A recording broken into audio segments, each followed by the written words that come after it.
Olá pessoal, tudo bem? Bem-vindos de volta ao nosso canal de estudo da termodinâmica, teoria cinética e futuramente eu espero aí termodinâmica e estatística. Então, para dar continuidade, na nossa última aula nós estávamos calculando, derivando algumas propriedades do nosso gás de Van der Waals e determinamos as temperaturas de inversão nas curvas isentálpicas no nosso experimento de Joule-Thomson. Ok? Então, só para dar continuidade e terminar a matéria, esse capítulo final aqui do nosso livro, hoje a gente vai falar um pouco, é um conceito, uma aula um pouco mais abstrata, com menos conta, tá? Mas vamos conversar hoje um pouco sobre sistemas com diversas variáveis. E aí, quando nós falarmos sobre sistema de diversas variáveis, nós vamos enunciar aí um princípio novo, estabelecido por um matemático grego, só que pouca gente conhece porque ele não caiu nas graças da academia. Então, o princípio que ele norteia é o princípio com que a gente consegue determinar matematicamente a nossa segunda lei da termodinâmica, que é o princípio da entropia, só que ao longo dos anos, optou-se para determinar o princípio da entropia através da metodologia aplicando os nossos ciclos de Carnot, em que a gente determina rapidamente a razão Q sobre T. Ok? Então, vamos procurar entender o que acontece com os sistemas com diversas variáveis. Bom, até agora, pessoal, quando a gente vai estudar aí o nosso sistema, vou imaginar aqui o nosso sistema, a gente considerou o nosso sistema sempre aí com duas variáveis, tá? Vamos dizer assim, duas variáveis independentes.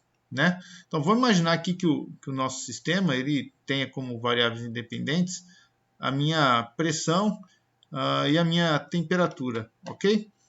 E determinando a pressão e a temperatura como variáveis independentes, eu posso então determinar completamente os estados do meu sistema, juntamente com o volume, e o volume a gente consegue determinar através da nossa equação de estado, tá? Nossa equação de estado, e aí a gente podemos dizer então que a gente consegue determinar as propriedades do nosso sistema utilizando aí as nossas equações da energia, mais especificamente o meu U, é a minha energia interna. Então um U de TP, a minha entropia em função da temperatura e da pressão, e a minha entalpia, em TIP. Então, utilizando aqui as equações da energia, a gente consegue, então, determinar as propriedades do nosso sistema. E o sistema mais comum que a gente sempre estuda é o sistema PVT. Então, vamos escrever assim. Então, para generalizar um sistema PVT, a gente pode representar, então, a nossa variável extensiva, e a nossa variável extensiva é o volume. Vamos determinar ela por x, tá? E da mesma forma, a nossa variável intensiva, a nossa pressão, vamos determinar ela por y. E quando a gente faz isso, então, nós podemos escrever aí o trabalho, que no caso do sistema PVT é PDV, o nosso trabalho, então, a gente consegue escrever como sendo um y vezes o meu dx. E a primeira lei da termodinâmica, então, a gente consegue expressar ela, da seguinte forma. Vamos falar aí, a quantidade de calor aí em um processo reversível, tá? Eu vou estar sempre falando aqui que o processo é reversível. Eu vou acabar abandonando, então, o meu índice R, ok, pessoal? Mas fiquem sempre aí em mente que a gente está falando de processos que são reversíveis, tá? Então, o meu D'Q é igual ao meu du mais um y dx. Ou seja, se eu, então, agora, na nossa equação, pegar U e X como as variáveis independentes que especificam o nosso sistema, então, através da nossa equação da energia e da equação de estado, a gente consegue determinar a minha variável intensiva y como função de u e de x, né? Ou seja, a gente pode aí escrever o nosso y como sendo uma função de x e de u. Ok? Então, vamos deixar isso explicado aqui no nosso PDF.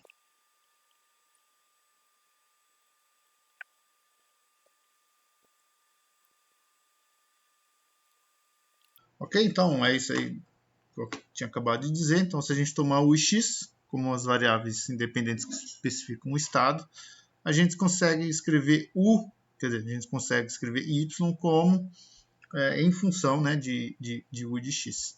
Ok? Só que essa nossa equação aqui, pessoal, ó, essa nossa equação aqui, ela é uma equação especial. Por que ela é uma equação especial? Porque ela exprime uma diferencial inexata em função de duas outras diferenciais que a gente considera exatas, que são as nossas variáveis extensivas. Ok? E toda vez que a gente faz isso, a gente está falando que as nossas variáveis extensivas ou as nossas diferenciais exatas, elas determinam propriedades do nosso sistema. Então, a nossa equação aqui, ela está dizendo que uma diferencial inexata, ela é igual a duas diferenciais exatas que exprimem propriedades do nosso sistema. Ok? E matematicamente, eu pelo menos eu não sou capaz disso, eu não sou matemático, tá? Mas é possível dizer que quando nós temos uma equação que expresse uma diferencial exata em termos de duas variáveis independentes e suas respectivas diferenciais, a gente consegue demonstrar que sempre há um denominador da minha diferencial inexata comum a todos a minha equação, que transforma essa diferencial inexata em diferencial exata. Então vamos colocar isso daí como texto e eu toco o vídeo para frente.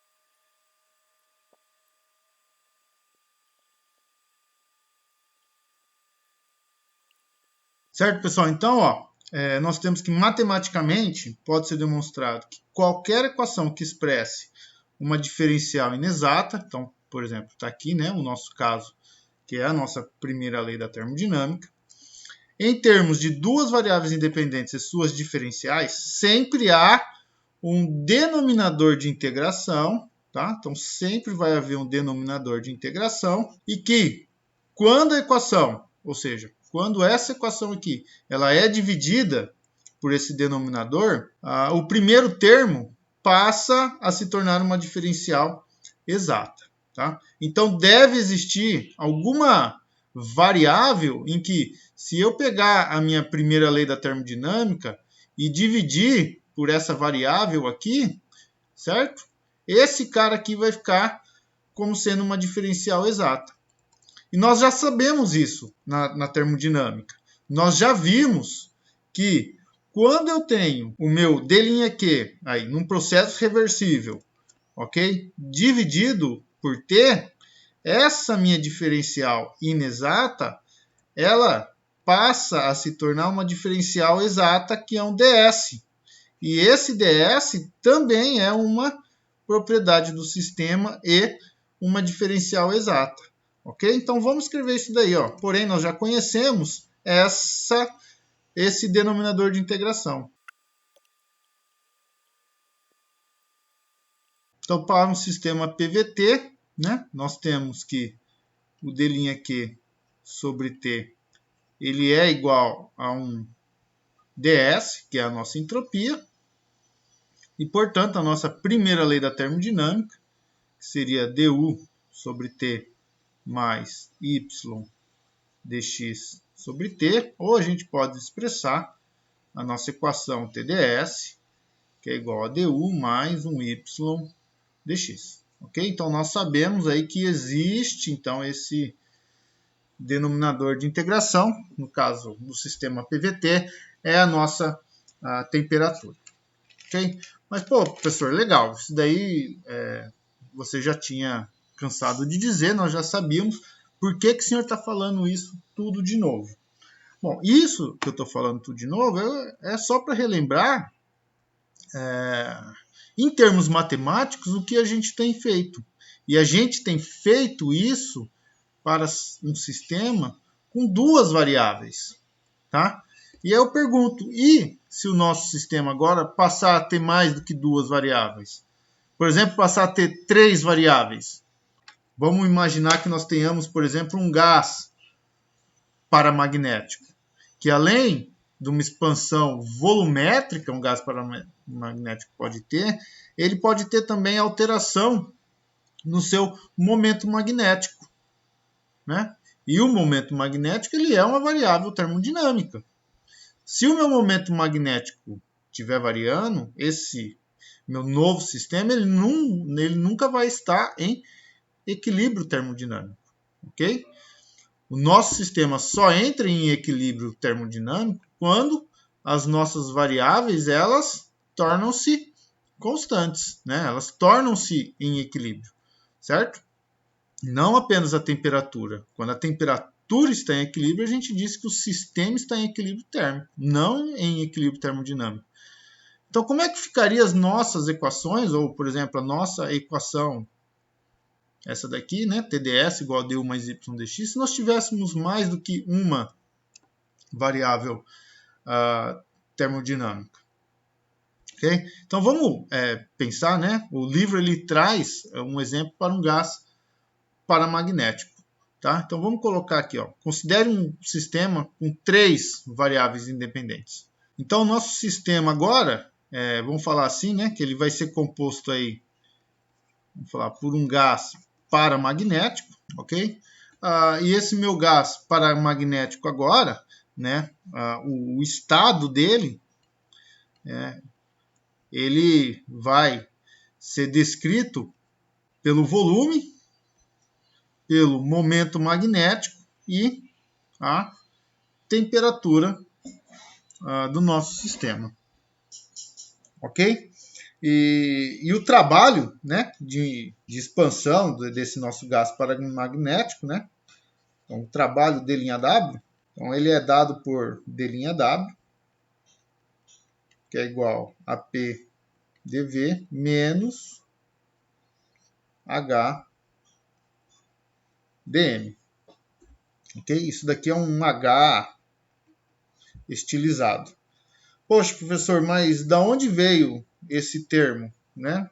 Como que você calculou isso daqui? Vamos tentar entender, então, só para não ficar muito obscuro isso, tá? Vamos tentar entender de onde vem o HDM, tá? Então, de onde vem o HDM?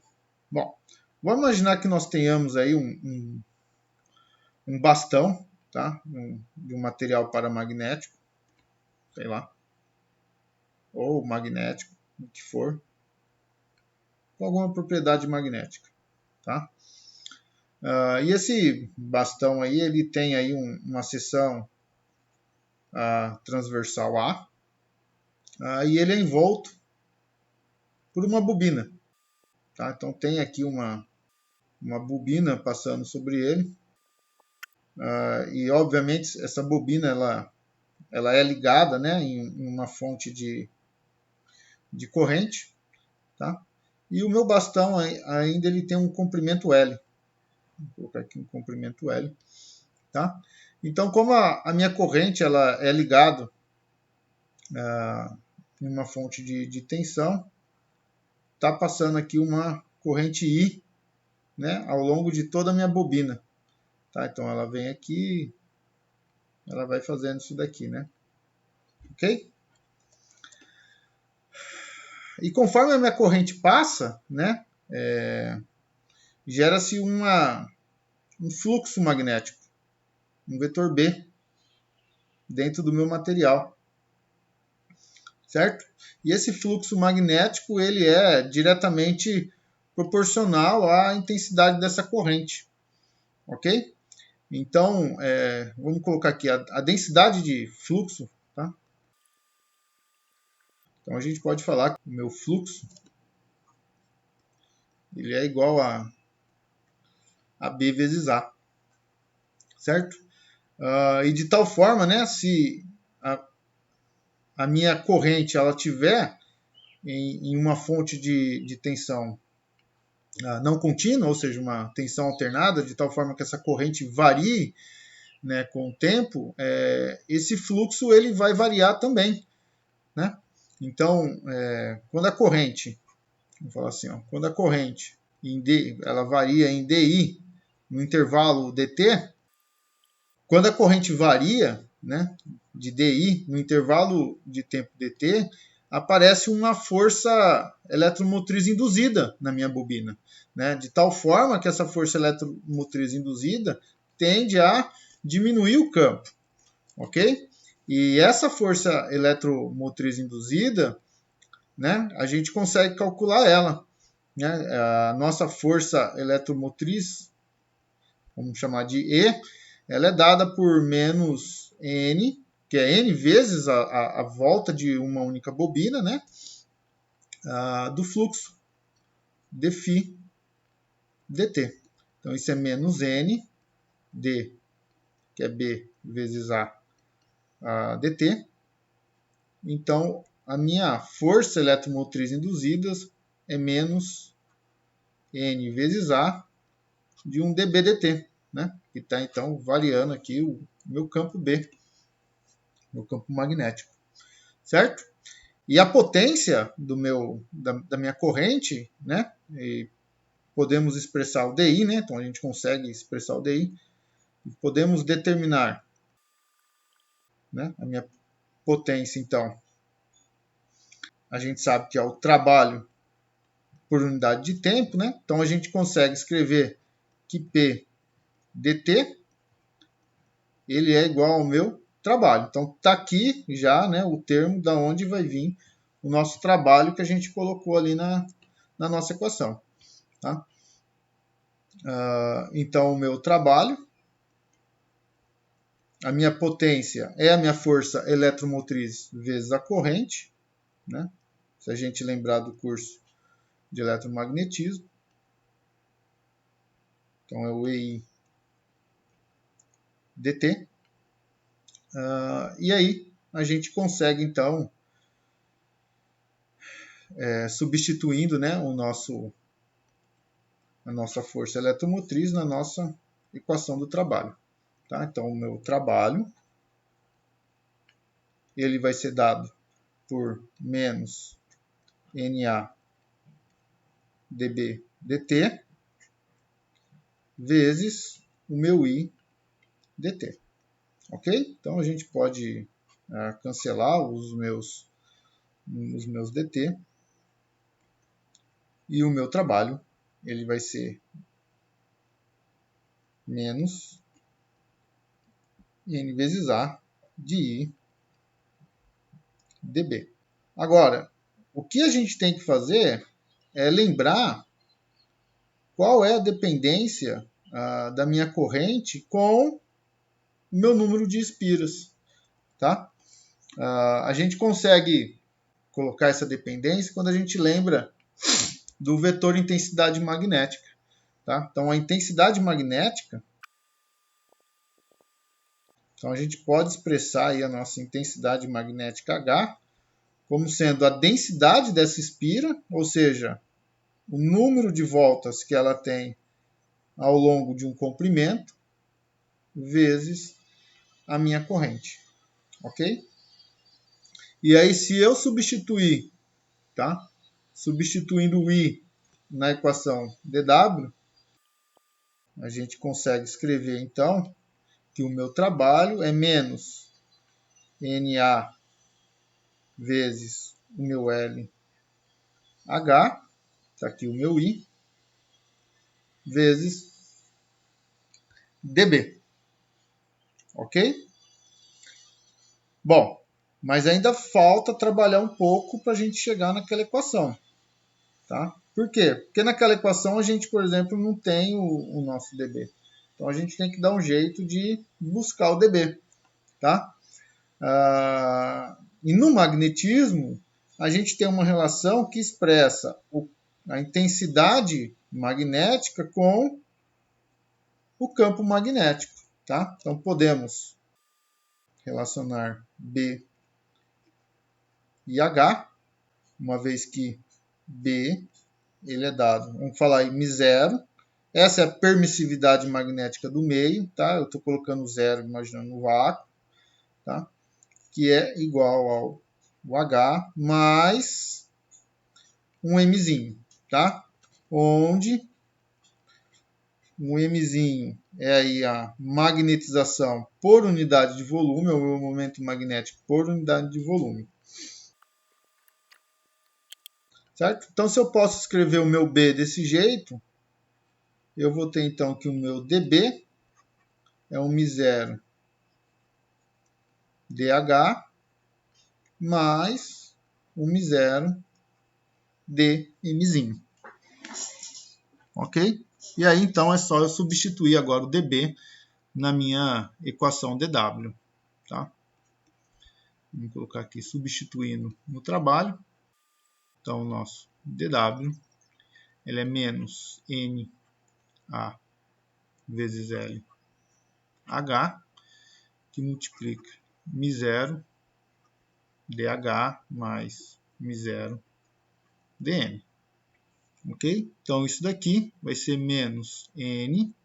Pessoal, A vezes V é um volume.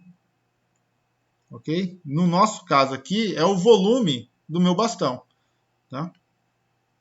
É o volume vezes H μ0 dH mais NV H μ0 dm. Essa daqui é a expressão geral do trabalho realizado, né? Imaginando aí que o meu bastão ele vai sofrer um processo de dilatação, né? Devido à passagem daquela corrente e alternância de fluxo magnético e mudando o seu momento magnético. Tá? Se a gente considerar que não há mudança, por exemplo, na intensidade magnética do meu bastão, mas que os momentos magnéticos do meu sistema mudem, tá? A gente chega na nossa equação que a gente queria demonstrar. Tá? Então, considerando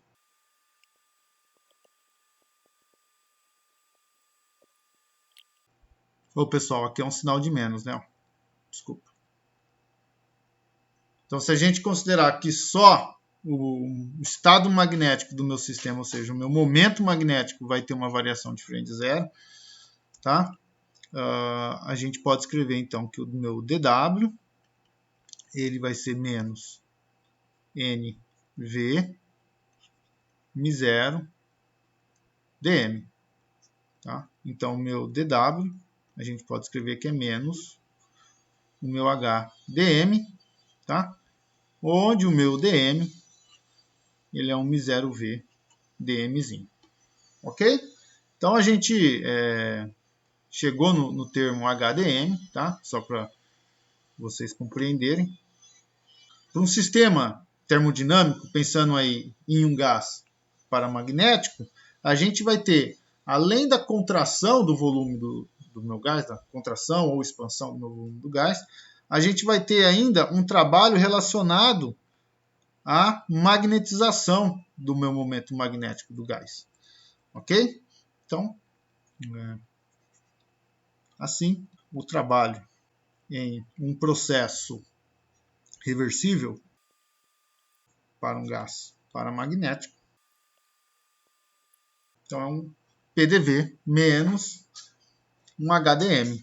Tá? E se a gente tomar da mesma forma que a gente fizemos no nosso sistema PVT, tomar a variável extensiva V por x1, a minha variável extensiva m, tá? E aí, no nosso caso, a gente vai falar, então, que é x2, mas aí nós vamos expressar que menos dm vai ser igual a dx2, tá? E as nossas variáveis intensivas, p como y1 e h como y2, né? A gente pode escrever o nosso trabalho de uma forma genérica, como sendo um d'W igual ao y1 dx1 mais um y2 dx2, tá, pessoal? Lembrando aqui, tá, que menos dm corresponde ao dx2. E a equação, então, e a primeira lei da termodinâmica, né? Então, a gente tem aí um d'Q reversível, tá? Vou abandonar o índice. É igual ao du mais o meu d'W. Então, o meu d'Q ele é igual a du mais y1 dx1 mais y2 dx2. Ok? Assim, novamente, ó, a gente está expressando uma equação através de uma diferencial inexata em função de diferenciais exatas.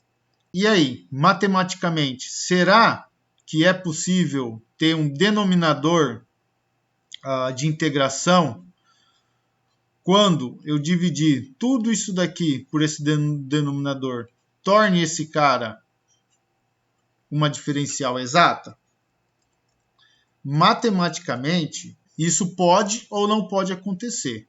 Mas, na termodinâmica, se isso daqui, se a nossa equação descrever um sistema termodinâmico verdadeiro, né, a gente pode afirmar que sempre vai haver um denominador de integração cuja diferencial inexata passe a ser uma diferencial exata. Ok? Então, ó, vamos colocar assim, ó, para sistema genuinamente termodinâmico, tá? Então, para um sistema termodinâmico, sempre vai haver um denominador de integração. E por quê? Muito simples. A razão de a gente demonstrar a validade disso é porque a gente sempre consegue escrever a razão, né, dos nossos fluxos de calor em termos das temperaturas dos reservatórios desses fluxos de calor, tá? Então nós sempre temos, né? A gente sempre pode escrever isso daqui, tá? Ou seja, o meu Q, o meu calor, ele vai estar sempre acompanhado desse denominador de integração, de tal forma que Q sobre T vai ser sempre uma propriedade do sistema, ok? Então, para um sistema termodinâmico, a gente sabe que isso é válido, tá? E esse denominador aí, ele vai ser sempre a temperatura, tá? Podemos provar isso pela relação de Carnot, tá? A nossa relação de Carnot, né, que é Q2 sobre Q1 igual a T2 sobre T1, ele estabelece, então, uma ligação entre as nossas temperaturas termodinâmicas com a fonte de calor, ok? Então, a gente sempre consegue escrever, né, Q sobre T, Q2 sobre T2 menos Q1 sobre T1 igual a zero, tá? Pronto. Tá? Então, no nosso sistema de três variáveis, né, para o nosso sistema, a gente vai ter, então, que o d'Q sobre T, que é igual ao ds, né? Então, é du sobre T mais y1 dx1 sobre T mais y2 dx2 sobre T. Tá? Ou a nossa equação TdS, ela é igual a du mais y1 dx1 mais y2 dx2. E, portanto, pessoal, como a minha variável S, ela é uma propriedade do sistema e de qualquer que seja esse sistema, né, ela pode ser considerada como uma função de U, de x1 e de x2, tá? De tal forma, então, que o meu sistema ele pode ser descrito, ou meu sistema não, desculpa, a minha entropia ela pode ser descrita, né, como função das minhas variáveis x1, x2 e da minha temperatura. Tá? Então, podemos determinar.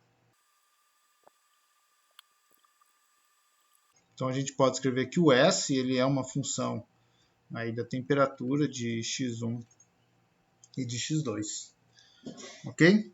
Bom, e o que significa agora eu ter uma propriedade que dependa de 3 variáveis? Agora ela fica um pouco mais complicada da gente analisar. Deixa eu pegar aqui a foto. Então, olha só. Então, no nosso diagrama agora, eu tenho as minhas propriedades x1, x2 e temperatura. Ok? Se eu ter uma constância da minha entropia, ou seja, se eu imaginar que a minha entropia ao longo de qualquer processo no nosso sistema ele seja constante, quando eu tenho um sistema, vamos falar assim, S de T, V não, e X, né?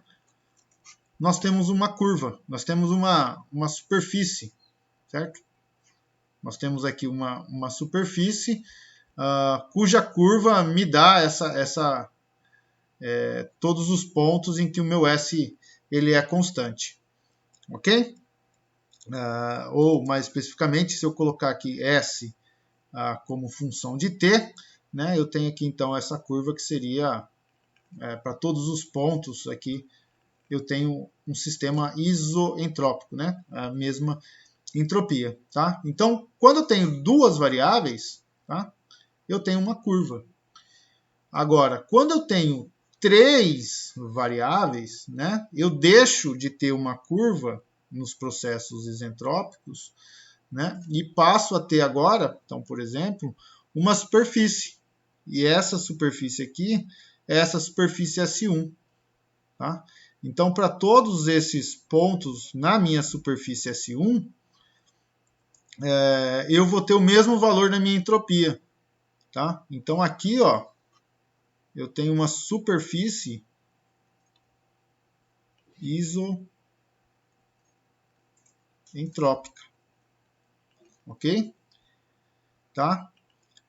Se eu saio desse valor de S1 e aumento a minha entropia, eu caminho para uma nova superfície S2, que está aqui. Essa outra superfície isentrópica. Ok? Todos os pontos nessa superfície, elas vão ter o mesmo valor da entropia. Tá? A entropia não se altera. Para planos perpendiculares ao meu eixo da temperatura, eu tenho os meus processos isotérmicos. Tá? Então, se eu imaginar aqui que eu tenho uma temperatura T2, todo esse meu plano aqui, ó, é uma temperatura T2, tá? Então, aqui é um plano isotérmico, ok? Então, isso é o caso, né, para 3 variáveis. Para um sistema que tem um número de variáveis m maior do que 3, né, a gente deixa de ter superfícies isentrópicas, né, considerando aí qualquer processo que tenha uma entropia constante, e a gente passa a ter hipersuperfícies agora. Né? Então, por analogia, se a gente imaginar que nós tenhamos aí m igual a 4, né, a gente deixa de ter uma superfície isentrópica agora em um processo com a entropia constante, a gente passa a ter agora um volume, né? Agora sei lá, deve ser alguma coisa, algum elemento de volume em que dentro desse volume, toda a minha entropia ela tem o mesmo valor, ok? E assim vai sucessivamente, né?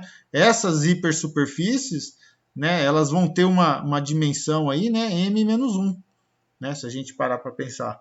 Tá? Então, para um sistema com m maior do que 3, né, as nossas hipersuperfícies têm uma dimensão m-1. Ok? Então, para um sistema com 4 variáveis, a gente tem uma dimensão 3. Então, a gente teria aí um volume isentrópico. Tá? E qual a importância de analisar os nossos gráficos? Bom, vamos considerar aqui, por exemplo, fazer um estudo do nosso caso, né? Para esse gráfico aqui, ó, vamos analisar um ciclo de Carnot. Só para a gente recordar, pessoal, um ciclo de Carnot para um sistema de duas variáveis e pensando aí em um gás ideal, né? Ele é dado aí entre duas curvas isotérmicas, uma temperatura T2 e uma temperatura T1, e duas curvas isentálpicas ou adiabáticas, tá? Então a gente pode falar aí que ele tem esse ciclo aqui, né? Em um diagrama PV.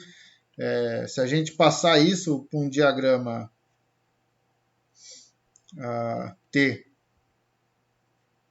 TS, que é temperatura e entropia, né? Então a gente começa aqui, né? O meu ponto A, B, C e D. Então eu começo no ponto A, vou até aqui um ponto B, aí eu tenho um processo isentálpico de B para C, volto até o meu ponto D por um processo isotérmico e volto ao meu estado inicial por um processo isentálpico. Certo? Então, isso daqui seria, tá, aqui especificamente, um gás ideal, não se esqueçam disso. Ok? Então, vamos analisar agora como que seria o caso do nosso ciclo de Carnot para esse gás paramagnético ou qualquer outro sistema com 3 variáveis independentes. Né? Então, o que acontece? Há uma temperatura mais alta, vamos falar aqui que ele está, né, uma temperatura T2 e uma temperatura T1, o funcionamento do nosso ciclo.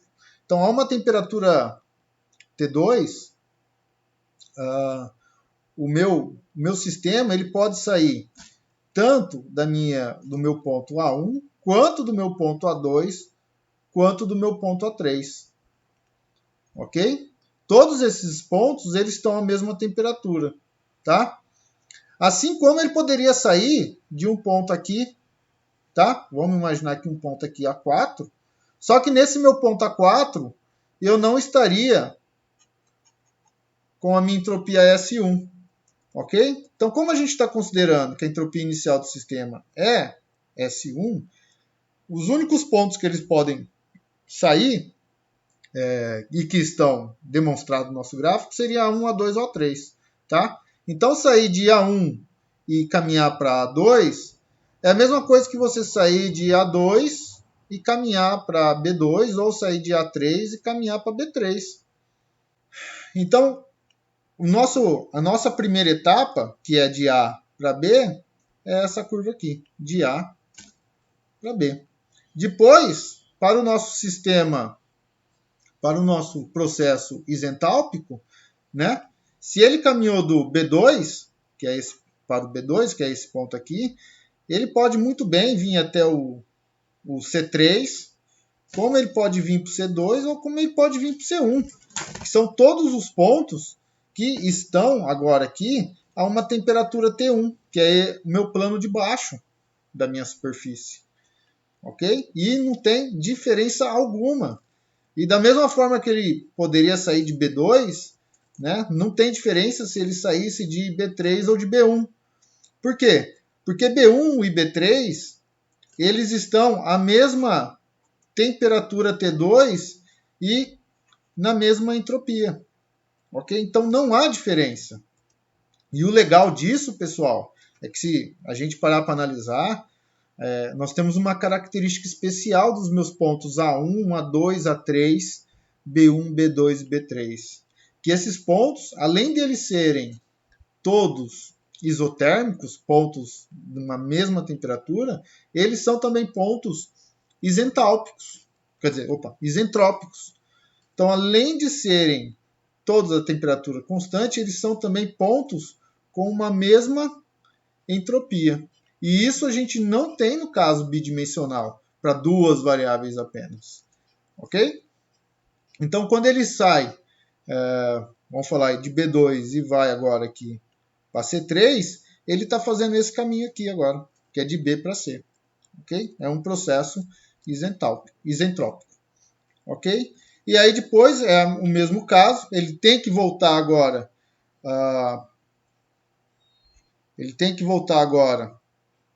Para a minha entropia S1, que é a minha entropia inicial, só que ele tem que fazer isso a uma temperatura constante. E a temperatura constante é esse plano de fundo aqui. Ok? Então ele pode fazer isso de diversas maneiras, novamente, pode sair de C1, pode sair de C2, pode sair de C3, tá? Ou pode sair daqui, tá? Pode, tá? Sair de diversos pontos desse meu plano, tá? Então ele sai de algum desses pontos, caminha até o meu ponto D1, que agora ele voltou à mesma entropia inicial T1 na temperatura T1, e por último agora ele volta ao meu estado inicial de D para A, que ele sai de D1 até A1, tá? E aí novamente ele poderia sair de D1, ele poderia sair de D2, de D3 e caminhar para A, que seria a mesma variação. Ok? Então, é importante a gente vislumbrar isso.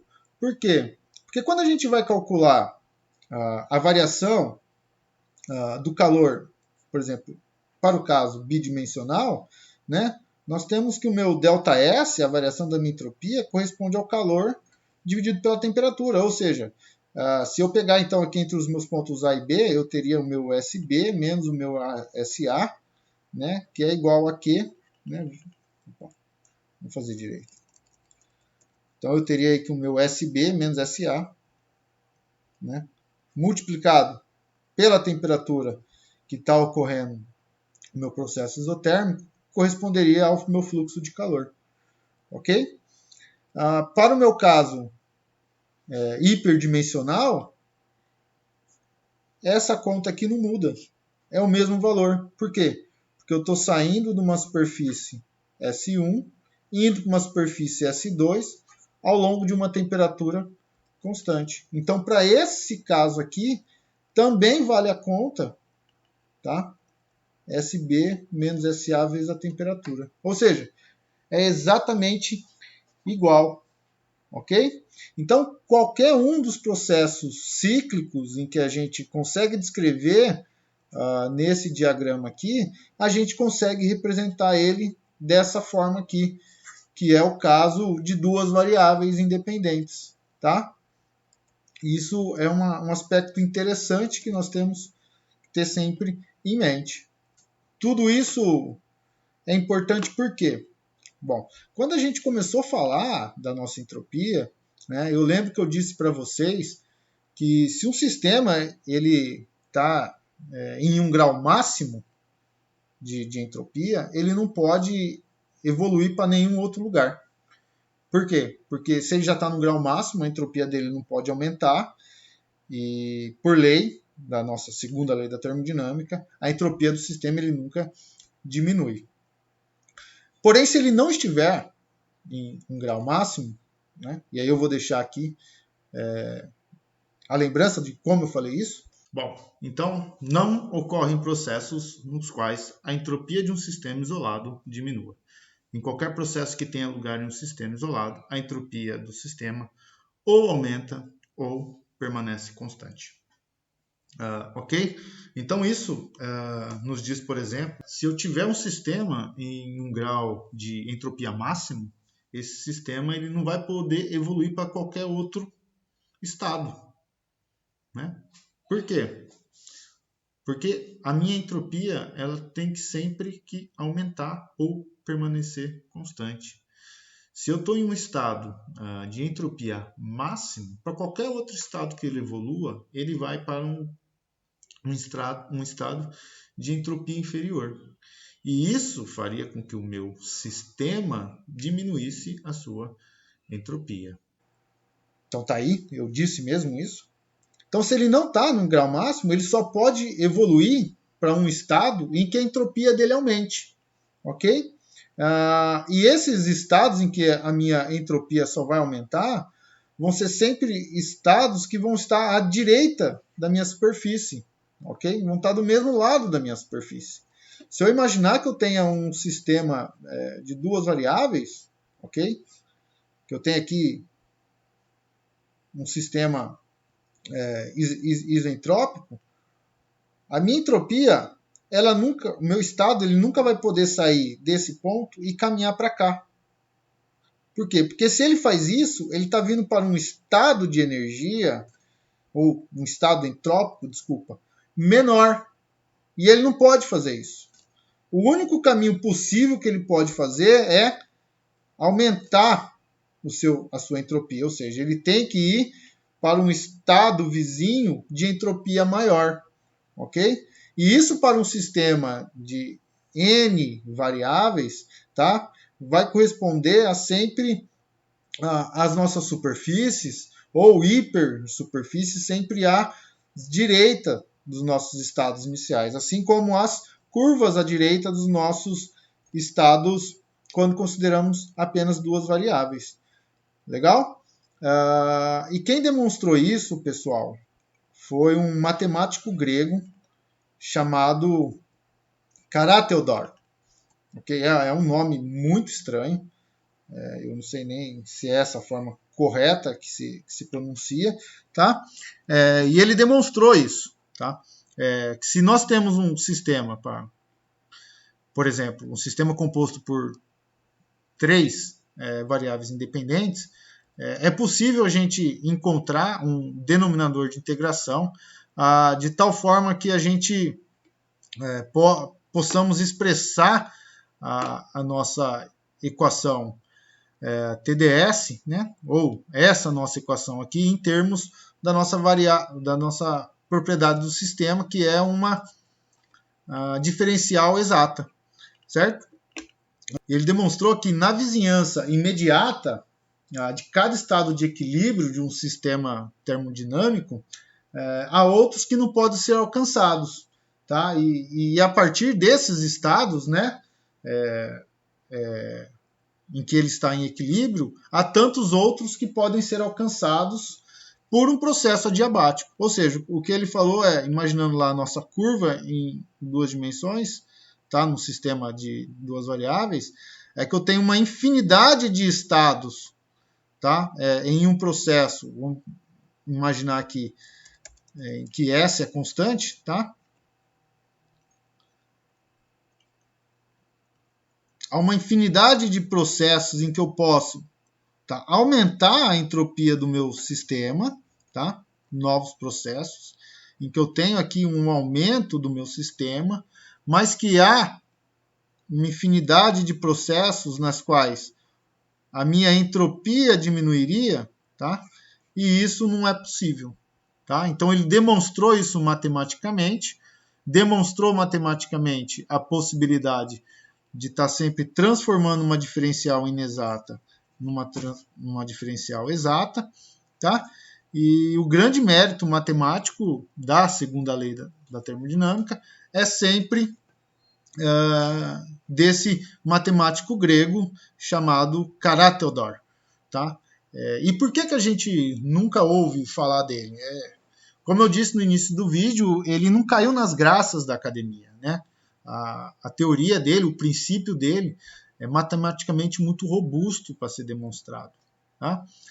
Tem ainda alguns artigos da parte da história da física em que relata-se uma profunda tristeza de Bohr, porque o Bohr ele nunca aceitou o fato da academia não idolatrar o princípio de Karateodor, né? Porque ele achava que o princípio de Karateodor era o princípio em que se demonstrava corretamente a segunda lei da termodinâmica e o princípio em que se afirmava, se expressava da forma correta, né?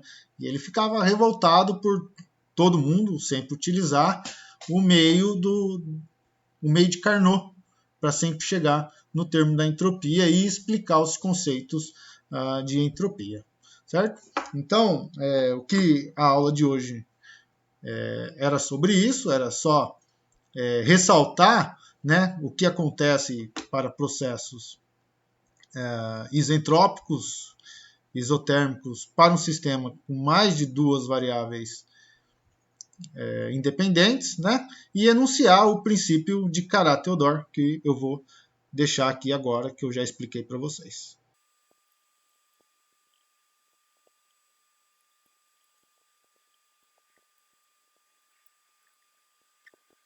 Então, o princípio de Carat-Theodor, ele afirma que na vizinhança imediata de cada estado termodinâmico, há outros estados que não podem ser alcançados a partir do estado de equilíbrio atual. Então, o que ele está falando, por exemplo, é que se a gente imagina que a gente tem o valor da entropia S1, nesse meu ponto aqui, eu não poderia, por qualquer processo, né, caminhar para um estado de menor entropia, que estaria uma superfície atrás da minha superfície S1, certo? Para quem tiver interesse, tá? Tem vários artigos na internet, é só procurar, muito simples, você vai no Google Academy, né, que vocês conseguem achar. Legal, pessoal? Bom, se tiverem dúvida, por favor, me escrevam, me mandem um e-mail, vai ser sempre um grande prazer respondê-los. Um grande abraço, até a próxima. Tchau, tchau.